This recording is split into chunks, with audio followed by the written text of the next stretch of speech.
اب ذمہ داری ان لوگوں کی تھی، OIC والوں کی تھی اور سعودی عربیہ کی تھی. ان لوگوں کی ذمہ داری تھی کہ ان کو زوم تھا کہ اسرائیل کے آسمان پر پرندہ بھی پر نہیں مار سکتا. وہاں سینکڑوں انہوں نے اپنے میزائل چھوڑ کر ہزاروں یہودیوں کو گھر سے بے گھر کر دیا ہے. اسرائیل جو اپنے کو کہتا تھا کہ ہم بہت پاورفل لوگ ہیں، اسرائیل کا ایک بڑا ایریا انہوں نے غازہ کی شکل میں دنیا کو دکھا دیا ہے.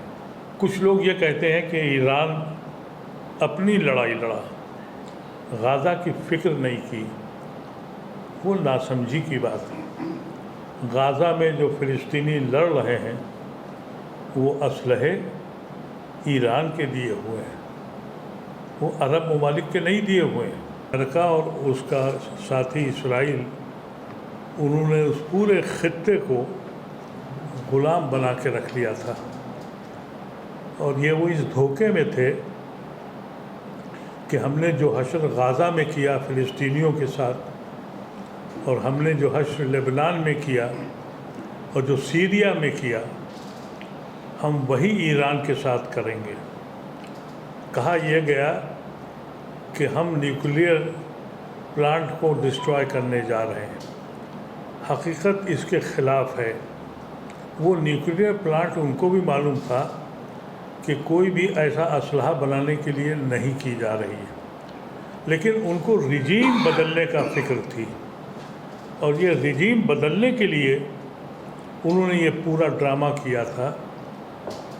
سینکڑوں ہزاروں جاسوس ان کے یہاں یہ کام کر رہے تھے، اور انہوں نے بڑے پلاننگ کے تحت امریکہ نے 16 تاریخ کو ایک ڈیٹ رکھی کہ ہم آپ کے ساتھ سمجھوتا کرنا چاہتے ہیں. اور امریکہ نے یہ بھی کہا کہ وہ سمجھوتا بڑا پازیٹیو ہونے جا رہا ہے. نتیجہ یہ ہوا کہ ان کی جو آرم فورسز کے جو ذمہ دار لوگ بڑے عہدوں پر تھے وہ اپنے اپنے فلیٹوں میں چلے گئے. وہاں ایسا نظام نہیں ہے کہ جو پولیس فوج کے بڑے آفیسر ہوں کوئی بڑے بڑے بنگلوں میں رہتے ہوں. وہ اسی آرڈنری فلیٹ میں رہتے ہیں، ان کی فیملی وہیں رہتی ہے. تو وہ آرمی کنٹرولمنٹ کو چھوڑ کر یہ سوچ کر کہ 16 تاریخ کو سمجھوتا ہوگا، اور اگر سمجھوتا نہیں ہوا تو جنگ میں حصہ لیں گے. ان کے جو جاسوس تھے ان جاسوسوں نے ان کو ہر پوائنٹ پر بتا دیا کہ یہ یہاں یہ لوگ موجود ہیں. تو پہلے ہی رات میں انہوں نے ان کے جو ٹاپ کریم تھی اس کو ختم کر دیا، اور فوراً ہی اعلان کیا نیتن یاہو نے کہ آپ اب رجیم بدل دیجئے، آئیے قبضہ کر لیجئے. جو کام انہوں نے عراق میں کیا تھا، لیبیا میں کیا تھا، سیریا میں کیا، اور جو اس کا اثر یہ ہوا، حیرت انگیز بات ہے کہ ایران کی فوج اپنے ٹاپ جنرلز کو کھونے کے بعد بھی اس نے ایک منہ توڑ جواب دیا، اور اس جواب کا یہ اثر ہوا کہ جو لوگ مخالفین میں تھے موجودہ رجیم کے وہ بھی ان کے ساتھ آ گئے. وہ لوگ جو حجاب کی مخالفت کر رہے تھے، کٹر پنتھی مولویوں کی مخالفت کر رہے تھے، تو یہ بلیزنگ اینڈ ڈسگائز ہوا ایران کے لیے. ہم سب لوگ اور IMCR کی طرف سے ہم مبارکباد دیتے ہیں ایران کی حکومت کو اور اس قوم کو جس نے 50 سال سے ڈری سہمی ہوئی اس علاقے کی عوام اور حکومتوں کو سر اٹھا کر چلنے کی اہمیت دے دی ہے. اب یہ کہا جائے کہ لڑائی برابر پہ چھوٹی، یہ تو آنے والا وقت بتائے گا، لیکن حقیقت یہ ہے کہ جو ان کے مقصد تھے، پہلا مقصد یہ تھا کہ ہم ان کا نیوکلیئر سسٹم ختم کر دیں. آئٹم بم تو وہ بنا بھی نہیں رہے تھے، لیکن جو CIA کی رپورٹ ہے، جو امریکن پریس کی رپورٹ ہے اور دنیا کی رپورٹ ہے کہ وہ قصہ ختم نہیں ہوا ہے. ان کے ڈیمیج ہوا ہے لیکن وہ ان کی صلاحیت ختم نہیں ہوئی ہے. دوسرا ان کا مقصد تھا کہ ہم رجیم کو بدل دیں گے، تو رجیم کو وہ بدل نہیں سکے، اور برخلاف اس کے اسرائیل میں فلسطینیوں کے قتل عام کے لیے ابھی بھی آواز نہیں اٹھا رہے ہیں۔ یہ بہترین وقت ہے کہ وہ اس وقت غزہ کے لیے وقت اٹھائیں۔ کچھ لوگ یہ کہتے ہیں کہ ایران اپنی لڑائی لڑا، غزہ کی فکر نہیں کی، وہ ناسمجھی کی بات ہے۔ غزہ میں جو فلسطینی لڑ رہے ہیں وہ اسلحے ایران کے دیے ہوئے ہیں، وہ عرب ممالک کے نہیں دیے ہوئے ہیں، اور انہوں نے جو آج تک لڑائی کی ہے وہ ایران کے اسلحوں سے کی ہے، اور جب ان پہ ستم ہوا تو ایران کی جو اینسلریز تھیں، چاہے حزب اللہ ہو چاہے حوثیز ہوں، وہ لڑے ہیں۔ اس وقت مسلمان کسی فرقے کا ہو، کسی مسلک کا ہو، اگر وہ ایران کے لیے نہیں کھڑا ہوتا ہے تو میں سمجھتا ہوں وہ دین کے خلاف بات کر رہا ہے۔ خمینی نے یہ کہا ہے اپنے بیان میں کہ ہم کو قرآن کو آگے کر کے اس کے آگے چلنا ہوگا، لیکن کچھ حضرات ایسے ہیں جو آج بھی شیعہ سنی کی بات کر رہے ہیں۔ یہ بہت بہت افسوسناک پہلو ہے۔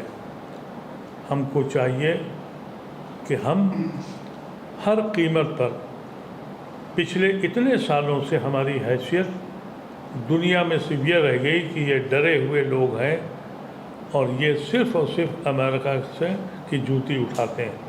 ایک چھوٹے سے ملک اسرائیل کو اتنی قوت دے دی تو ہم سب مبارکباد دیتے ہیں ایران کی حکومت کو، ان کی فوجیوں کو، اور یہ ہم ان کو باور کرانا چاہتے ہیں کہ ہم سب لوگ ایران کے ساتھ کھڑے ہیں۔ یہ سوال کون اٹھا رہا ہے؟ وہ لوگ اٹھا رہے ہیں جنہوں نے غزہ کے لیے ایک لمحے کے لیے ایک کام نہیں کیا۔ اتنی بڑی جنگ وہ لڑ رہا ہے امریکہ سے، اور تم اب یہ الزام لگا رہے، تمہاری ذمہ داری نہیں تھی؟ تم ان کو کہتے ہو کہ وہ اپنی جنگ لڑ رہے تھے۔ فلسطین کس مسلک سے تعلق رکھتے ہیں؟ سنی ہے، وہ عرب ورلڈ سنی ہے۔ انہوں نے کم سے کم دشمن کے پیر تو توڑ دیے ہیں۔ یہ جو الزام لگانے کی والی باتیں ہیں یہ حیرت انگیز ہے۔ ہاں، اگر آپ نے کوئی لڑائی لڑی ہوتی، آپ نے کوئی معاملہ کیا ہوتا، آپ نے اپنے جو آپ کے جو بڑے بڑے جن کے آپ جوتیاں اٹھاتے ہیں ان حکومتوں سے کہا ہوتا کہ کم سے کم بھوکا تو نہ مرنے دو۔ یہ منظر دنیا میں کبھی کسی نے دیکھے ہیں کہ لوگ کھانے کے لیے بھاگ رہے ہیں، ان کو گولیوں سے مارا جا رہا ہے؟ لیکن ایران نے کام تو یہ کیا کہ ان کے غرور کو روک دیا۔ اب ذمہ داری ان لوگوں کی تھی، OIC والوں کی تھی اور سعودی عربیہ کی تھی، ان لوگوں کی ذمہ داری تھی۔ یہ مضحکہ خیز بیان ہے کہ صاحب آپ نے اس کے لیے نہیں کیا۔ اب تک کس نے کیا ہے؟ انہوں نے کیا ہے، انہوں نے اسلحہ دیے ہیں، انہوں نے پورا انفراسٹرکچر تیار کر کے دیا۔ تو اگر کوئی حکومت یا کوئی شخص یہ الزام لگاتا ہے تو پہلے اس کو یہ پوچھنا پڑے گا اس سے کہ تم نے کیا کیا ہے حقیقت میں۔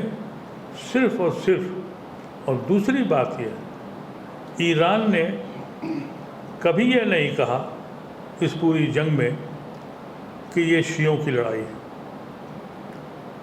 ایران نے یہ کہا یہ دین کی لڑائی ہے، یہ رسول کی، قرآن کی اور محمد کو ماننے والے لوگوں کی لڑائی ہے۔ اس پہ بھی اگر لبیک نہیں کہتے تو شرمناک بات ہے۔ مجھے حیرت ہے اور افسوس ہے کہ بہت سی جماعتیں وہ آج اسی قسم کے سوال کر رہی ہیں۔ یہ ان کو سوچنا چاہیے کہ یہ انہوں نے کیا کیا۔ اب تو میدان تیار کر کے دے دیا ہے، اسرائیل کو کمزور کر دیا ہے، اس کا بھرم توڑ دیا ہے، تو اب تم غزہ کے لیے کیوں نہیں آگے آتے؟ اسرائیل تو کہہ رہا کہ ہم نے ہرایا، جی اسرائیل تو کہہ رہا ہم نے ہرا دیا ایران۔ دیکھیے اسرائیل نے کس مسئلے پہ ہرا دیا؟ وہ تو کہتے تھے خامنئی کو مار دیں گے، مار دیا۔ وہ کہتے تھے خامنئی کی حکومت بدل دیں گے، بدل دی۔ وہ کہتے تھے کہ ہم ان کو پھر بنانے نہیں دیں گے۔ اب تو انہوں نے اپنی پارلیمنٹ سے پاس کر دیا کہ جو ہم معاہدہ کیے ہوئے تھے دنیا کے ساتھ آئٹم بم نہ بنانے کا، اب ہم بنائیں گے۔ آزاد ہو گئے وہ۔ اور اگر یہ کہا جائے کہ تل ابیب نے اتنی بربادی اپنی تاریخ میں دیکھی ہے تو کبھی نہیں دیکھی۔ تل ابیب سے اس لیے مشہور تھا کہ جب اس کا دل چاہا اس نے جہاں چاہا اس کو مار دیا۔ تو میں سمجھتا ہوں کہ پوری مکمل فتح ایران کی ہوئی ہے، اور مسلم قوم کو سر اٹھا کے کہنے کی پوزیشن مل گئی ہے کہ وی کین ڈو، ہم لڑ سکتے ہیں، ہم مرے ہوئے نہیں ہیں۔ بھارت میں گروپ ہے جو بڑے بڑے آرٹیکل لکھ رہا ہے آج کل، اور یہ دکھانے کی کوشش کر رہا ہے کہ ایران اور اسرائیل کے تعلقات ہیں، بزنس چلتا ہے آپس میں۔ ابھی ایک ہی آرٹیکل تھوڑی دیر پہلے کہنے کا سب گزرا، تو یہ گروپ ہے جو پورا کام کر رہا ہے شیعوں کے خلاف، کیا کہنا چاہیں گے؟ ہم صرف یہی کہہ سکتے ہیں یہ ہماری بد نصیبی ہے، بد عقلی ہے اور ناسمجھی ہے۔ تمہاری لڑائی کس سے ہے؟ یہود سے ہے یا اپنے ان مسلمان سے جن سے تمہارا فرقہ یا تمہارے مسلک کا اختلاف ہے؟ کون بڑا دشمن ہے؟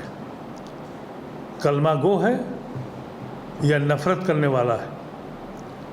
اور اس طرح کے جو لوگ بیان دیتے ہیں ان لوگوں کو شرم آنی چاہیے۔